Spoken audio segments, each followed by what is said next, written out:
Tonight's huge pop bedtime story is called Nearlyface, and the reason that it is not called Almost Face, which is a term that I think sounds better, has been incorporated into the text of the story itself.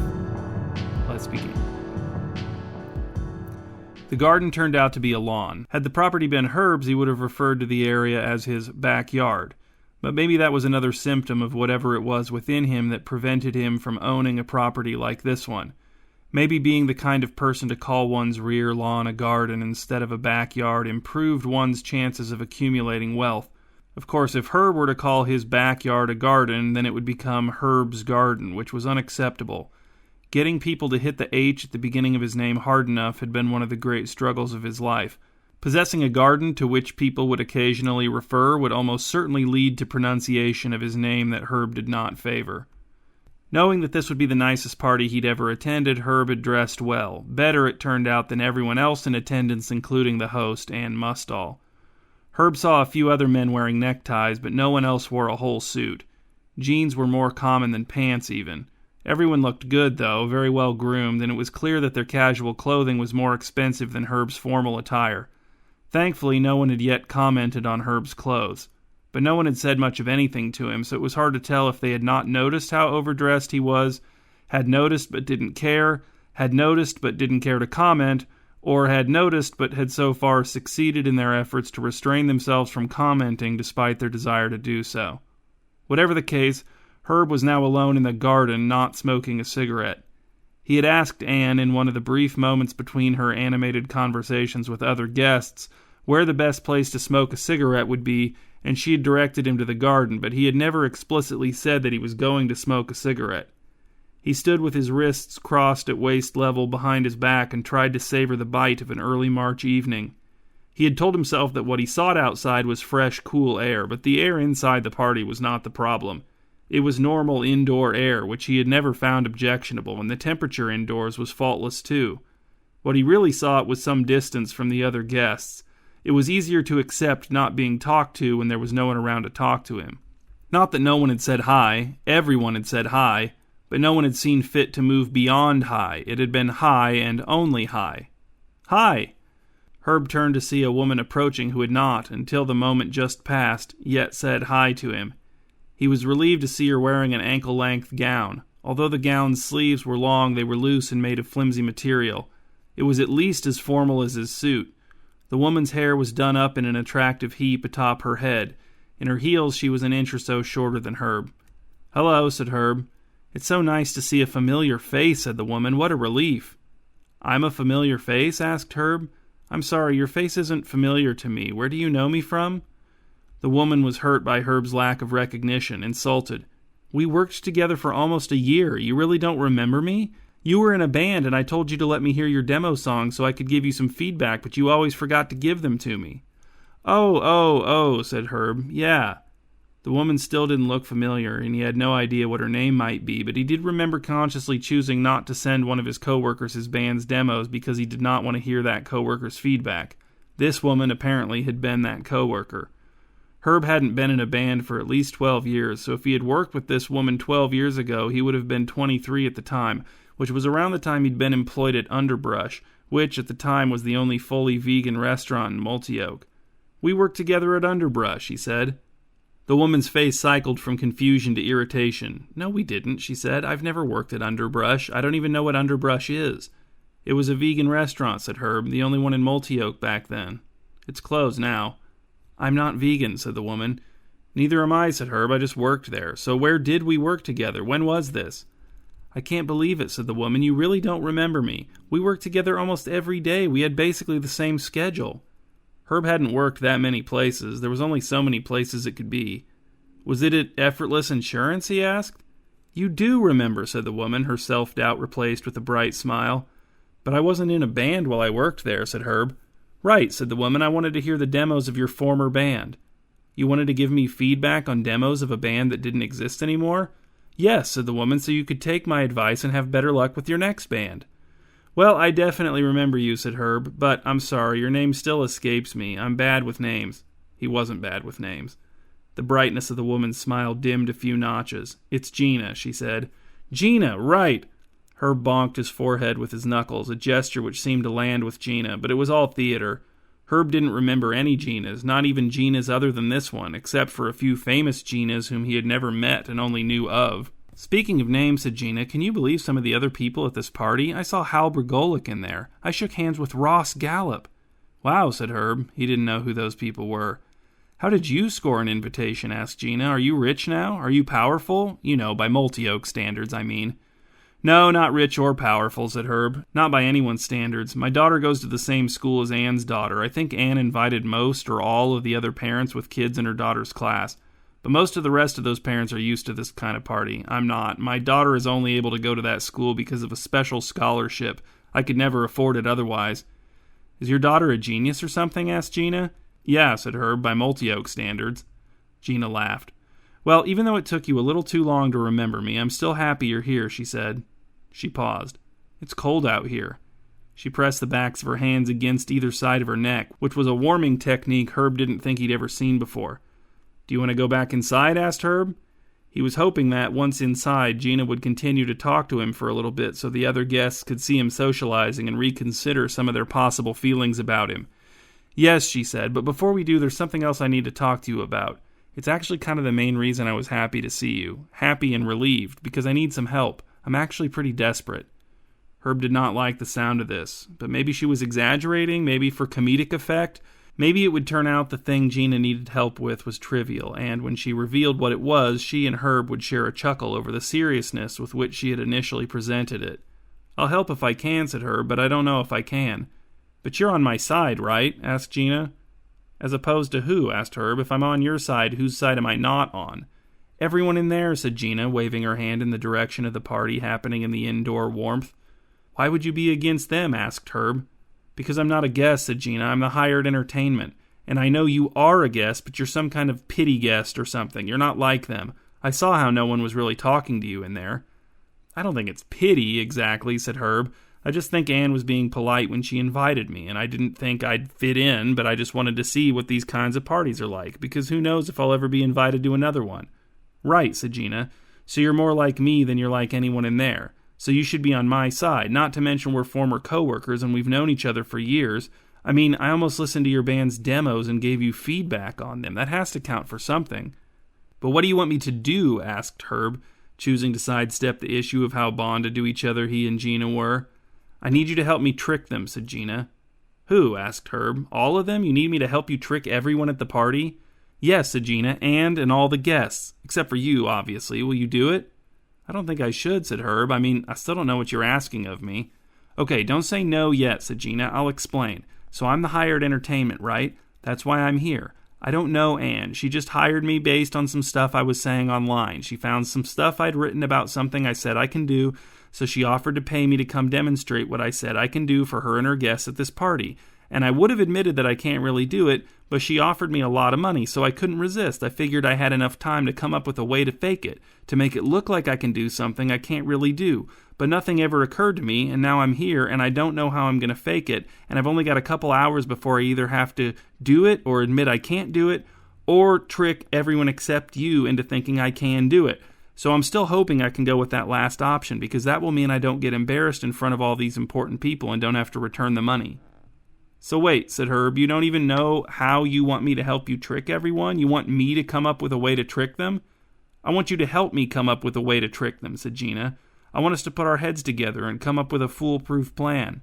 Herb regretted seeking the solitude of the garden. Sipping a drink in a corner and clutching at every stranger's faint acknowledgement was preferable in all ways to being roped into a scheme by a forgotten acquaintance. "I don't think I'm cut out for this," said Herb. "I'm not good at this kind of thing. I'm a bad liar. I'm not clever. I don't even know what you're trying to convince them you can do." "Right," said Gina. "I forgot to tell you that part. Well, I guess I was waiting to see if you were willing to help me or not. But basically what it boils down to is, like, you know how sometimes you see something that kind of looks like a face, like in the grain of the wood on a hardwood floor or in the texture on a textured wall, where you can kind of see maybe an eye and kind of see a mouth and kind of see sort of a nose, and maybe part of it kind of looks like an ear or some hair or maybe a second eye?" "Yes," said Herb. "Yeah, everyone does," said Gina. "Everyone sees those. I call them nearly faces because they're almost faces, but almost face is a term someone was already using for something, some kind of cutesy photography project. But my thing is that I say that nearly faces are attempts to communicate messages to us, that these faces are straining to be formed so they can communicate those messages, or rather, the faces are manifestations of the messages themselves, but sometimes they get stuck. They don't quite have what it takes to form the whole face, so the message can't be transmitted. That does not sound plausible, said Herb. Well, no, it's not, said Gina. It's fake. I made it up. But how is this entertainment? Asked Herb. What's Anne paying you to do? Right. Well, said Gina, so there's these nearly faces, and my thing is I say I can help a nearly face become a whole face, or whole face, and then it can communicate its message. Like the face will speak? Asked Herb. Yes, said Gina, with accompanying facial expressions. Because you may not know this, but facial expressions are actually pretty important to communication. It's not just words, it's tone of voice, it's body language, and even, yes, facial expressions. I did know that, said Herb. I know that. So what do you think? Asked Gina. She now stood with the backs of her wrists propped on her hips with her fingers pointed outward, wiggling speculatively. How do we trick them? I have no idea, said Herb. It was nice to not have to feign uselessness. He truly did not have even a partial idea of how to trick Anne and her assembled guests into believing that Gina could make nearly faces into whole faces, which would then speak their messages. Said Gina. Well, the nearly face that Anne wants me to help speak is in some marks some workmen made on the tile in the shower in her master bathroom. So it's going to be close quarters in there. Not everyone will fit, so we really only have to trick as many people as can see, which will probably only be 20 or so, unless the bathroom is huge, which it might be. But still, how many people will have a good enough vantage point to see the nearly face? Not many. And we can pretend that the nearly face is very quiet, so not everyone will expect to hear, but some people will have to hear it. I don't think it'll work to just pretend it's whispering in my ear and then make up a message. Wouldn't it be nice if that would work, though? If they were that gullible? Some of them might be, actually, but probably not most of them. There's always at least a few skeptics that want to discredit things. You mean you've tried this before? Asked Herb. No, I just mean in general, said Gina. There's always a few skeptics everywhere in general. There's bound to be. I'm going back inside, said Herb. Maybe he could initiate a conversation with someone, with a guest he didn't know. Just go up to them and start talking about something. He wasn't rich or powerful or important, but that didn't mean he had nothing to contribute. Hadn't he had interesting conversations with people even less rich and less powerful and less important than him?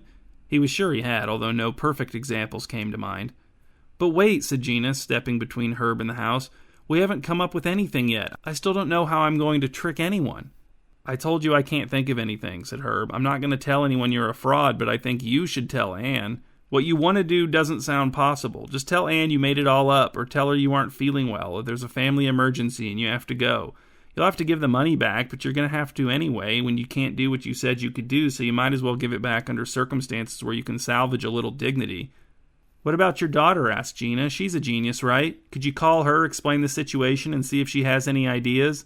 She's 8, said Herb, and she's not that kind of genius, and I don't want her to teach her to use her gifts dishonestly. All right, said Gina, I won't keep you out here. She stepped aside, although Herb felt he could have easily scurried around her if he wanted. But if you think of something, find me and let me know. I won't think of something, said Herb. But if you do, said Gina. If I do, I'll tell you, said Herb, but I won't think of something, so don't expect anything. Don't get your hopes up. He left Gina standing in the garden and returned to the party, stepping through the back door and into a room of a temperature suited for a room. 2 men and a woman having a conversation near a pedestal with a vase of flowers on it looked at him with the faintest acknowledgement yet, as if they had taken the faint acknowledgement of one person and split it among the 3 of them. Hello, said Herb, wedging his fingers inside this narrow crack of acknowledgement, prying mightily. I'm Herb. Have any of you read Clean Start by James Arnst? It's a novel, and quite a good one. I have, said one of the men, seemingly against his will. He wore a gray sweatshirt with the year 1967 printed on it, though he seemed too young for that to be his birth year. Herb could tell the guests wanted him to move along, to impose on someone else or no one, but that was because he had not yet had enough time to ingratiate himself. And did you think it was quite good? Asked Herb. I suppose, said the man. Then we agree, said Herb. He would have been happy to discuss the book in more detail, but he didn't want to exclude the woman and the other man from the conversation. He had demonstrated the existence of common ground between him and another guest, and he hoped this would suggest to the others that the possibility of common ground between him and them may also exist. But he could tell they weren't ready to help him carry the conversation. They weren't going to fumble around in search of shared tastes, experiences, or opinions. Herb needed something that would be instantly relatable, but there was only one thing he knew they could all relate to, the party itself. and Herb really only had one piece of interesting information about the party itself. "Did any of you hear about the entertainment Anne has planned for us tonight?" The woman sighed in the middle of sipping her drink, generating a small flurry of bubbles in her glass. She wore a black bow in her black hair. Was it normal for adult women to wear bows in their hair? Was it abnormal, but in a fashionable way? "We heard," she said. Emboldened by this response, Herb directed his third question to the sole member of the group who had not yet spoken to him. "What do you think of it? Doesn't it seem kind of out there?" The other man, who was white-haired and fit, and whose eyes suggested a mild allergic reaction to something nearby, perhaps the flowers in the vase on the pedestal, said, "Par for the course, unfortunately. Not everyone is as thrilled to indulge crackpots for the sake of general amusement, but Anne remains bizarrely committed to doing so. It's almost enough to make me decline her invitations, but she's such an inveterate grudge holder that I don't dare." "Hold on," said Herb. "You mean she doesn't actually believe Nearlyfaces can be persuaded to talk?" The woman and the two men stared at Herb. "I have no idea what that means," the first man finally said, "but if you're asking if she actually believes in the abilities of the weirdos and frauds she hires to entertain us at these gatherings, then no, she does not. Of course not. Each weirdo is more obviously crazy than the last, each fraud more obviously fraudulent, and takes some kind of pleasure out of watching them flail. I don't. Most of us don't, but she does, and she's the host, so the rest of us endure." "That one last time was kind of funny," said the other man. The woman rolled her eyes. "No, it wasn't. It was excruciating. It went on forever. I prefer it when they just fail immediately and flee." "What was the person last time claiming they could do?" asked Herb. "Braid firelight," said the man with allergy eyes. "What does that mean?" asked Herb. "We never found out," said the first man. "Do any of you know if Anne still pays them?" asked Herb. "Pays who?" asked the woman. Said Herb, "the entertainers." "I don't know," said the woman. "Probably not, since none of them do what they say they're going to do." "But they do what she wants them to do," said Herb, "right? So shouldn't they get something?" "No," said the man in the 1967 sweatshirt. "That would only encourage them. The only positive I can see coming from Anne's freak shows is that some of them might learn a lesson and, I don't know, seek help or recognize the error of their ways or feel an ounce of shame for the first time in their lives." "Well," said Herb, "nice meeting all of you. I just remembered I need to talk to someone else about something." He turned and strode away, not even really caring all that much that neither the woman nor either of the men said goodbye to him. He wanted to find Gina. That was who he needed to talk to. Not because he was on her side, and not because they had been coworkers at some point in the past, and not because she thought he had almost let her hear his defunct band's demos. Not even because he liked her. Herb didn't like Gina. But he needed to find her because he didn't approve of what was about to happen to her. It was cruel.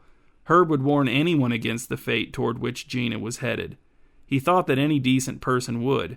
And if none of these other guests had the decency to intervene, well, maybe he was against them, and maybe that did put him on Gina's side whether he liked her or not. Gina had told Herb to find her if he thought of a way to trick the guests into believing she could make the Nearlyface speak its message. The way she said it had made Herb think she would not be difficult to locate, but that did not prove to be the case. Herb wandered from room to room, skirting the edges of social clusters, circles of conversation, groupings centered on verbal interchange.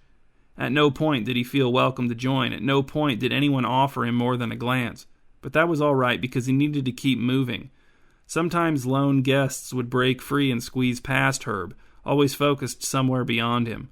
A drunk woman in a turtleneck and tinted glasses paused to look at Herb, but found nothing to hold her and continued on, steadying herself with a hand on his shoulder as if he were a railing. Not a human railing, just a railing. In the kitchen, where a man and a woman kissed each other like two people who do not know each other, Herb also found Anne Mustall. She stood by the open refrigerator and gulped water from a glass bottle. If he couldn't find Gina, then maybe this was the next best thing. Maybe it was better. "Anne," said Herb. He tried to smile warmly, but he didn't feel warm, so he suspected the attempt failed. Anne held up one finger so as to conclude her gulping.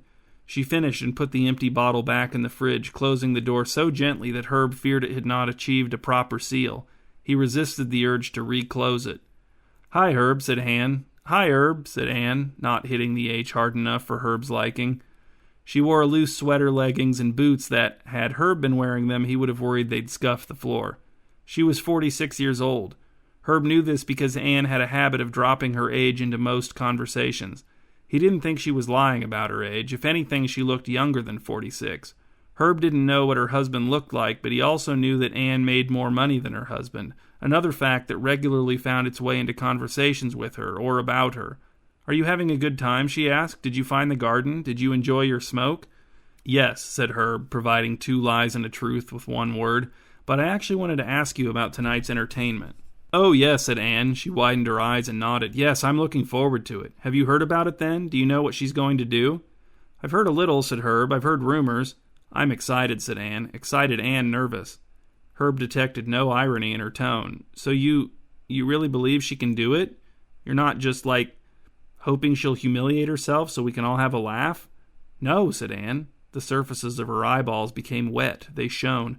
"No, why would you ask that? Why would you think that?" "I've never been to one of your parties before," said Herb, "and some of the other guests were saying that you hire, crackpots was I think the term they used, and you hire them to come here and try to do things they can't really do, or to do a bad job trying to trick everyone into thinking they can do things they can't really do, and that you hire them because you know they'll fail and you think that's funny." Anne shook her head. "Who said that about me? Who told you all this?" "I don't remember their names," said Herb. "Actually, they never told me their names." "Point them out to me," said Anne. "Whoever they are, with a few possible exceptions, they're never coming back here. Not for a party or any other reason. I won't be slandered by my own guests in my own house." I might remember what they look like," said Herb. "I've just met so many people, and they're all new, so their faces kind of run together." "But you believed them?" asked Anne. "That hurts me, Herb." "I didn't know what to believe," said Herb. "That's why I've been looking all over for you. I didn't think it was true, but I just wanted to be sure that... So you're saying you really do believe Gina can get the Nearlyface to deliver its message?" "Wow," said Anne. "You know a lot of specifics." "Well, I just kind of pieced it together," said Herb, "from different people." He didn't know why he was reluctant to admit he'd spoken to Gina. Maybe he didn't want to give Anne the impression that he was on Gina's side, which maybe he wasn't. If Anne really believed in Gina's lie and Gina intended to take advantage of Anne's trust to con her, then no, he wasn't on Gina's side. Anne sighed. She glanced at the kissing pair, who then ceased their kissing and exited the kitchen. "Do I believe Gina can get the Nearlyface to deliver its message? I want to. I always want to, with all of them. All of the so-called crackpots. Wouldn't it be beautiful if even one of them truly did what they said they could do? Wouldn't that be incredible? What if tonight is the night, Herb? What if tonight's the night and you're here to witness? How might that change your life? How might that change you?" Herb had no intention of answering this question. He had a question of his own. "So if you really believe, or want to believe, in the claims of the people you hire to entertain at your parties, why are some of your guests saying you do it in order to make a mockery of them?" "Because they don't believe," said Anne, "and they don't want to believe. So they can't imagine someone as successful and powerful and important as myself might believe or want to believe. So they think, well, why would I hire someone making hard-to-believe claims about their own abilities to entertain at one of my parties? And the only answer they can come up with is to laugh at them when they fail. So they ascribe their own hypothetical motives to me." "So what you want is for Gina to succeed," said Herb. "Of course," said Anne. "Of course. And you'll pay her even if she fails, as long as she gives it a sincere attempt?" "What?" asked Anne. "No, of course not. Where would you get that idea? If she fails, I'll do the same thing to her that I've done to all the others who have disappointed me, which is literally all of the others. I'll ruin her." So Herb again set off in search of Gina. He no longer knew whose side he was on. He couldn't condone Gina's dishonesty, but neither could he condone the harshness of Anne's punishments inflicted on people who didn't turn out to be able to do things that they obviously would not be able to do, no matter what their claims. So maybe he was just on the side of goodness. The side of good. The good side. He was on the good side. And if he was to be all alone on the good side, then so be it.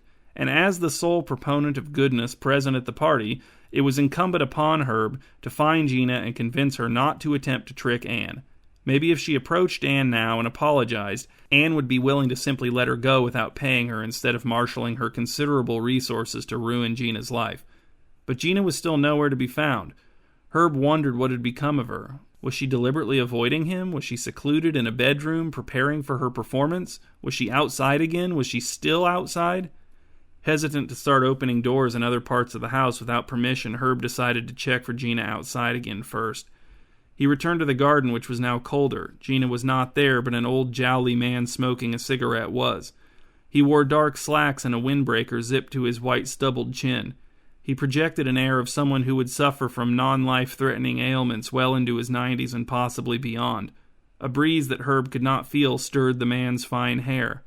When the old man sensed Herb's presence, he said, "You a gambling man?" "Me?" asked Herb. "No, not really. Why?" "I guess you don't have to be a gambling man to gamble," said the old man. "So would you like to gamble despite not being a gambling man? Would you like to temporarily become a man who is gambling?" "What would we be betting on?" asked Herb. He wasn't interested in betting, just curious and willing to pause his search for Gina for a few moments to satisfy that curiosity. "I think I know who tonight's sucker is," said the old man. "In fact, I'm so confident that I'll give you the field." "The field?" "Yeah," said the old man. "If I'm right about who the sucker is, then I win. But if it's anyone other than who I think it is, then you win. The field is everyone other than who I think the sucker is." "But what's the sucker?" asked Herb. "What are you talking about?" "You know," said the old man. He turned and squinted at Herb's face. "Yeah, you know. You've been here before. I recognize you. The sucker, you know. The first-time guest who gets talked into helping the fake entertainment.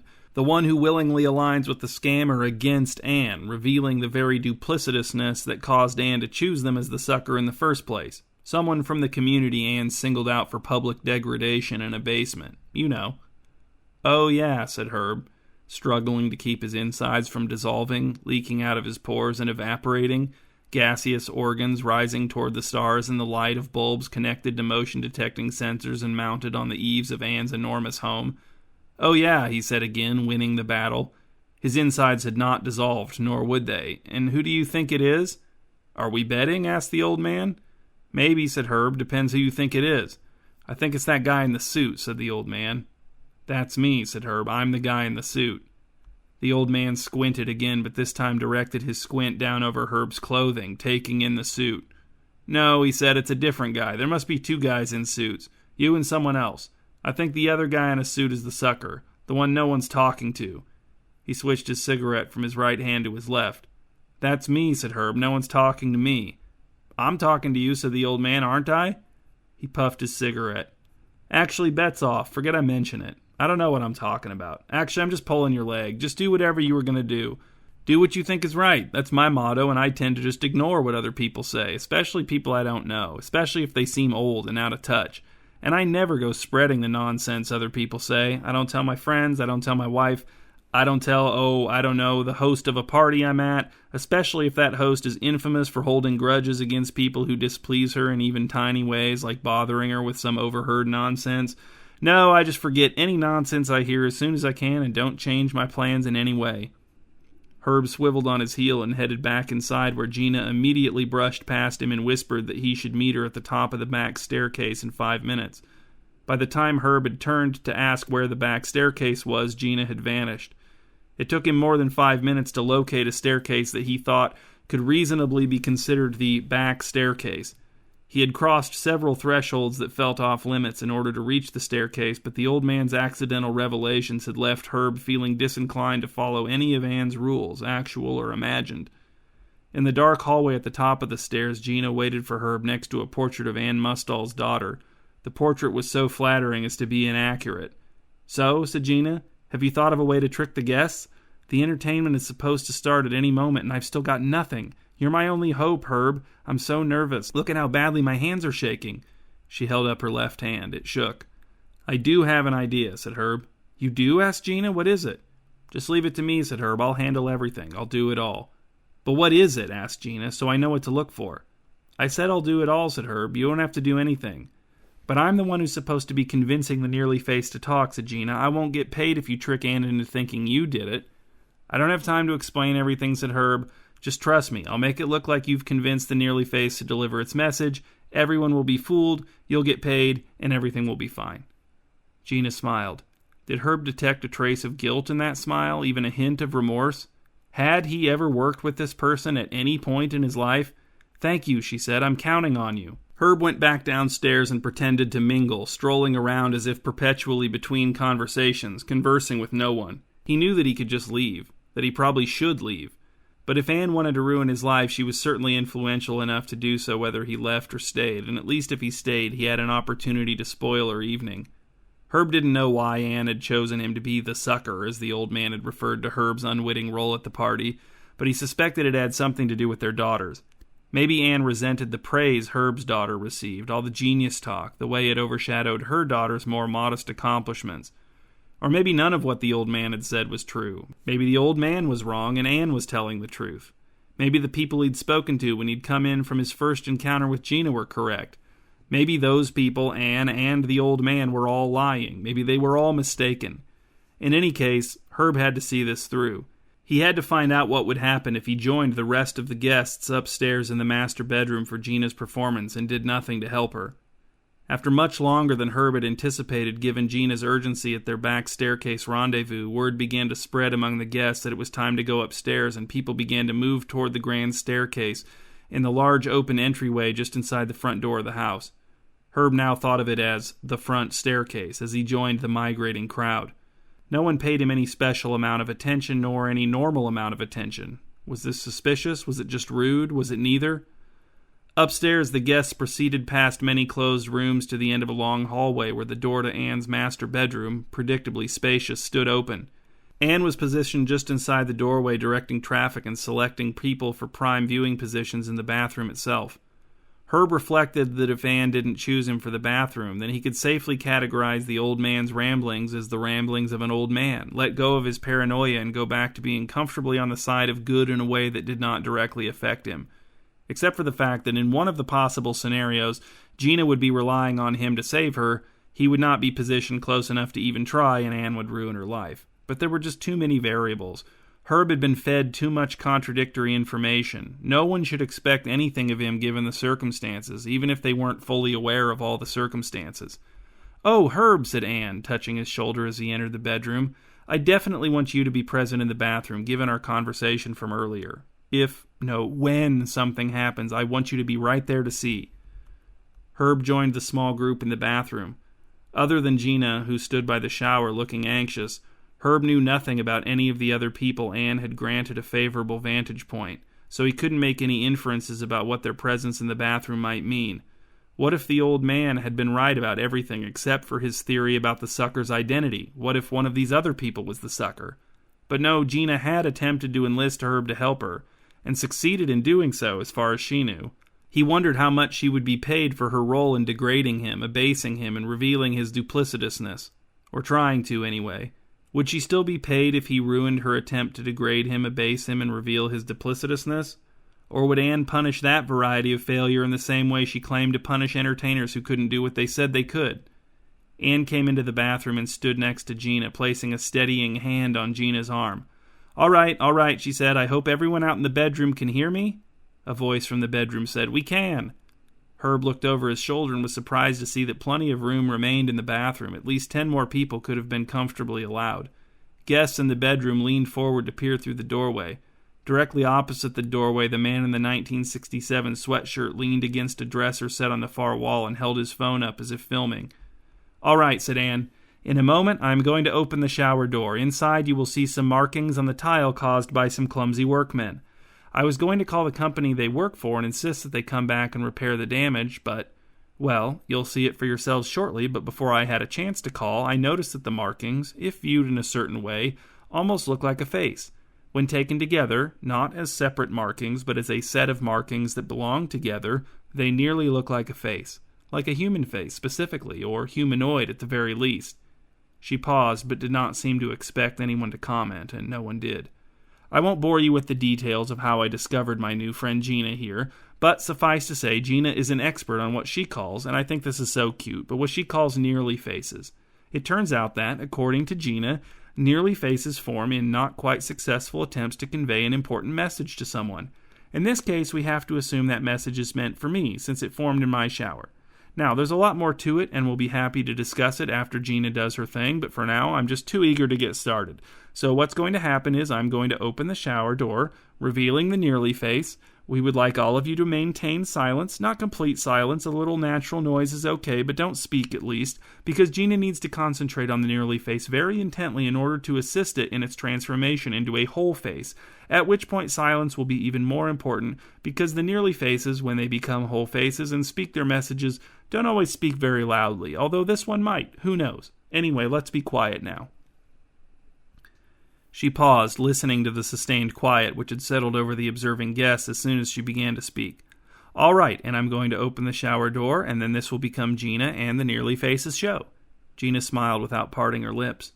Herb saw a droplet of sweat at the corner of one eyebrow. "And I'm opening the door now," said Anne. She took hold of the shower door and slid it open. The shower was larger than the walk-in closet from the first house Herb had owned before he had to downsize for reasons he didn't like thinking about. He also noticed the impressive diameter of the shower head. The tile on the shower walls was black, green, and white, and arranged in a configuration that seemed random but probably wasn't.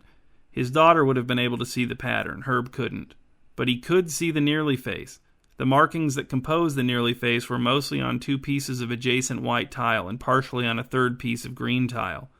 The markings did, Herb had to admit, kind of look like a face, but a little rough, a little incomplete. He could kind of see maybe an eye and kind of see a mouth and kind of see sort of a nose, and maybe part of it kind of looked like an ear or some hair or maybe a second eye. Herb looked to Gina to see how she was reacting to the big reveal. She was not reacting at all. She was not even looking at the Nearlyface. She was staring directly at Herb, her eyes delving into him. And then Anne, who had also looked to Gina for her reaction, saw her staring at Herb, and she turned her gaze to him as well. Others in the bathroom followed suit, fixing their eyes where Gina and Anne had fixed theirs, which was upon Herb. He didn't want to turn around to see, but Herb had to imagine the guests behind him. The guests peering through the doorway were looking at him too. He was the center of attention, the center of focus, the center of their scrutiny. In a way it made sense. He had promised Gina that he would handle the process of tricking Anne and the rest of the guests into believing that Gina was not a fraud. So she was looking at him in expectation that he would do that, although Herb could not read that expectation in the expression on her face. So that's why Gina was looking at him, probably. And as the ostensible star of the show, it made sense that those looking first at Gina would then, upon seeing her absorbed with Herb, mimic her. But what were they thinking? Why did they think Gina was looking at him? How did they interpret all of this? There were no signs. Only the sensation of being intensely, not watched, but looked at. Were they waiting for him to do something? Did they want him to crumble, to collapse, to flee? Did they want him to justify their interest, reward them for their examination? As the collective concentration of the party remained fixed on Herb, and as the intensity of that concentration seemed to increase, his face began to burn, then tingle. Herb felt his face begin to cohere then, in a way that it never had before. He felt his face clarify, becoming more defined, new details revealed, new details developing, his features forming connections between themselves in a way that felt correct, even necessary. But there was something else happening as well, a movement in his core.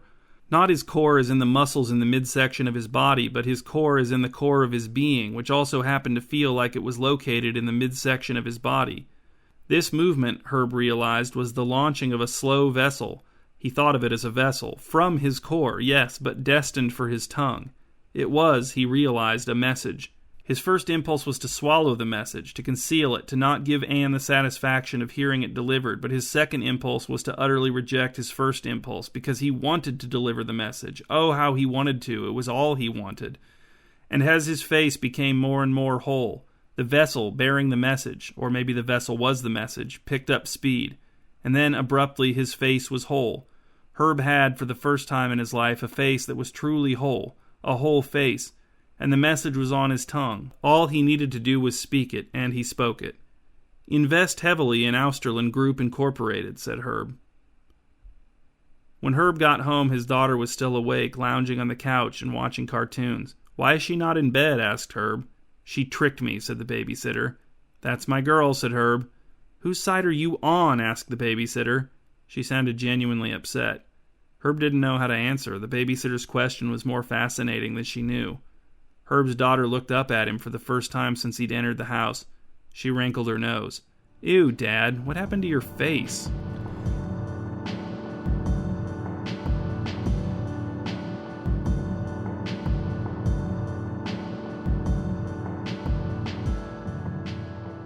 These are the discussion questions for Huge Pop Bedtime Story number 257, Nearlyface. Number 1. Can anyone just start calling their yard a garden, or must one be born that way? Number 2. Roughly speaking, how many former coworkers have you forgotten or partially forgotten?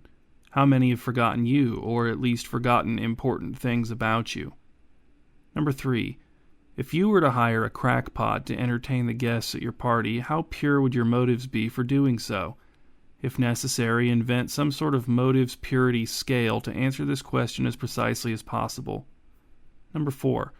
Under what circumstances would you render your meager assistance to a scammer, con artist, or fraud? And number 5. On whose side does it usually turn out you are?